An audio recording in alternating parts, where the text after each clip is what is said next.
আসসালামু আলাইকুম। সবাই কেমন আছেন? আশা করি আপনারা অনেক ভালো আছেন। অনেক দিন পর। তো বর্তমানে সৌদি আরবের অবস্থা কি? এই যে বর্তমানে ঠান্ডা পড়ছে অনেক, সব জায়গায় ঠান্ডা। বাংলাদেশে বলেন আর আপনি সৌদি আরবে বলেন, সব জায়গায়। আর ইউরোপে তো আর কথাই নেই। আজ বর্তমানে হচ্ছে সৌদি আরবে 6 বুঝছেন, প্লাস, মাইনাস না, এটা প্লাস। কিন্তু অনেক ঠান্ডা। কারণ সৌদি আরব আপনারা জানেন যে মিডল ইস্ট দেশগুলা হচ্ছে যে মিডল ইস্টের দেশগুলা হচ্ছে আপনারা জানেন যে মানে গরম মরুভূমির দেশ, কিন্তু এখানে অনেক গরম থাকে। আপনারা অনেকেই দেখছেন যে নিউজে সৌদি আরবে গত কয়েকদিন আগে সেখানে স্নোফল হচ্ছে। ওই জিজান নামের একটি মান্তাকা আছে, মানে ওইখানে একটি শহর আছে, ওই শহরে স্নোফল হইতেছে। আপনারা সবাই দেখছেন যে গত কয়েকদিন আগে।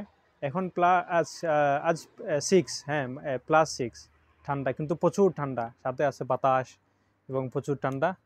তো এই তো সব মিলে আলহামদুলিল্লাহ ভালো আছি। আমরা যারা সৌদি আরবে আছি সব মিলে ধরেন ভালো আছি আলহামদুলিল্লাহ। তো এই তো হচ্ছে আমাদের অবস্থা। আপনাদের বাংলাদেশের অবস্থা কীরকম?